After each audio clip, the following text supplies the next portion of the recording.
इष्ट के निकट रहिए, उसकी निकटता का अनुभव कीजिए कि वो दूर नहीं है मुझसे। वो तभी याद रहेगा जब आप रोज सत्कर्म करोगे, शुभ कर्म करोगे, प्रार्थना करोगे, जप करेंगे, दिया जलाएंगे, पाठ करेंगे, तभी तो याद आएगा भगवान। घर से निकलने के समय उन्हें प्रणाम करके निकलिए। जब घर में प्रवेश कर रहे हैं फिर से प्रणाम कीजिए, शैया में जा रहे हैं प्रणाम कीजिए, आंख खुली है प्रणाम कीजिए, भोजन से पहले प्रणाम करो, भोजन हो गया फिर प्रणाम कीजिए मानसिक। दिन में ऐसा अभ्यास कीजिए। बलि को यज्ञ बताया, यज्ञ यज्ञ धातु से बना है, इसका अर्थ दान देना, देव पूजा, संगति करण। दान देना जो है हमारे पास दीजिए। धन की तो 3 ही गति है। शास्त्र कहता है धन की 3 गति है। पहला है भोग, दूसरा है दान और तीसरा है नाश। जितना भी धन आपके पास है, समय ही एक धन है। आपके पास समय भी तो एक है ना, समय भी धन है। भोग लीजिए, पर समय भी तो कितना भोगें। बच रहा है तो दूसरों के हिस्से में समय दें, समाज के लिए, देश के लिए, अपनों के लिए, परिजन पुरजन, बंधु बांधवों के लिए थोड़ा समय भी दान करिए। समय आज है नहीं हमारे पास, माता पिता के लिए समय नहीं है, अपनों के लिए समय नहीं है। अरे वो छोड़ दो, अपने लिए समय नहीं है।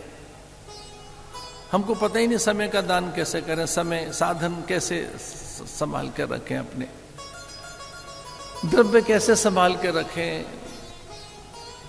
दान। फिर दूसरा है देव पूजा, देव आराधन सीखिए। सुकोमलता आएगी जीवन में, अवसाद जाएगा, नए द्रव्यों का निर्माण होगा, पाचक रस बनेंगे, स्मृति अच्छी होगी, प्रसन्नता आएगी देव पूजा करने से। प्रतिदिन पुष्पों से भगवान का श्रृंगार कीजिए। दूर्वा गणेश को चढ़ाइए, बिल्व भगवान महादेव को चढ़ाओ, तुलसी नारायण को चढ़ाइए, रक्त पुष्प जगदम्बा को चढ़ाइए। सूर्य को भी अर्घ देते समय पुष्प, यव, तिल, मधु, शर्करा, ऐसे इससे भगवान का अभिषेक कीजिए। स्वयं ग्रहण न करें, पहले भगवान को ही अर्पण करें। जो घर में भोजन बनाए कभी न लें, किसी भी स्थिति में कभी भी नहीं। हाँ, कोई बहुत ऐसा रोगी है, अचानक अतिथि का आगमन हो गया है, किसी वृद्ध को कुछ देना है, तो भगवान का ध्यान करके उन्हें औषधि रूप में दिया जा सकता है। पर पहले भगवान को भोग लगाइए, देवार्चन कीजिए, नियम बनाइए देव अर्चना करने का। एक हमारे साथ महात्मा रहते थे। प्रातःकाल के अभिषेक के समय जब वो मुझे भगवान की सेवा में देखते थे तो एक दिन काफ़ी झुंझलाने लगे और बहुत रुष्ट हो गए मेरे से कि आपको इसकी आवश्यकता नहीं है, घंटों इसमें समय जाता है आपका, बहुत जल्दी उठकर आप पूजा पाठ में लग जाते हैं, आपको समाधि आती है, समाधि में बैठो, आनंद करिए। मुझे मालूम है आप समाधि में रहते हैं, पर ये 1.5-2 घंटे आप ऐसे ही व्यर्थ जैसा है, आपको आवश्यकता नहीं। मैंने कहा इसमें रस आता है, बड़ा आनंद आता है।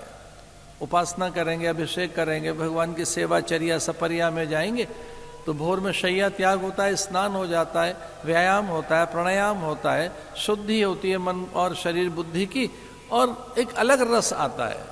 अरे इसमें कुछ रस नहीं है, उन्होंने कहा। अरे मैंने कहा भगवान का श्रृंगार होता है, भोग लगता है, राग है, भगवान के लिए गीत गाते हैं, मंत्र सुनाते हैं, बड़ा आनंद आता है। और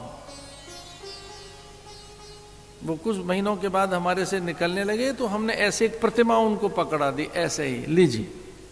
प्रतिमा लेकर वो चले गए और वो पूजा में लग गए, फिर हमारे पास नहीं आए। बहुत बार हमने कहा भाई क्यों नहीं आते हो हमारे पास? बोले ठाकुर छोड़ के कैसे आए हैं आपके पास? फिर उन्होंने अनेक मूर्तियां अपने आश्रम में लगा दी, वहां जंगल में। हिमाचल में रहते थे, एक छोटा सा गांव पनोह में, वहां हिमाचल में छोटी छोटी मूर्तियां। अरे हमने कहा अब आपने आना जाना बंद कर दिया। बोले महाराज अब देवताओं में रस आ गया है। क्या है? बोले आनंद है, एक अलग रस आता है, देवताओं से बातें होती हैं, अब संवाद होता है। वो मुस्कुराते हैं, उनमें स्वेदन दिखता है, आह्लाद दिखता है, और इसी से मेरी समाधि का आनंद भी अब अधिक है। हमने कहा भेद की बात तो कुछ और है। बोले महाराज वो बात ये कि जब से देवताएं यहाँ पे भरमार हो गई है वस्तुओं की, रेलम पेल है, पहले कुछ था ही नहीं।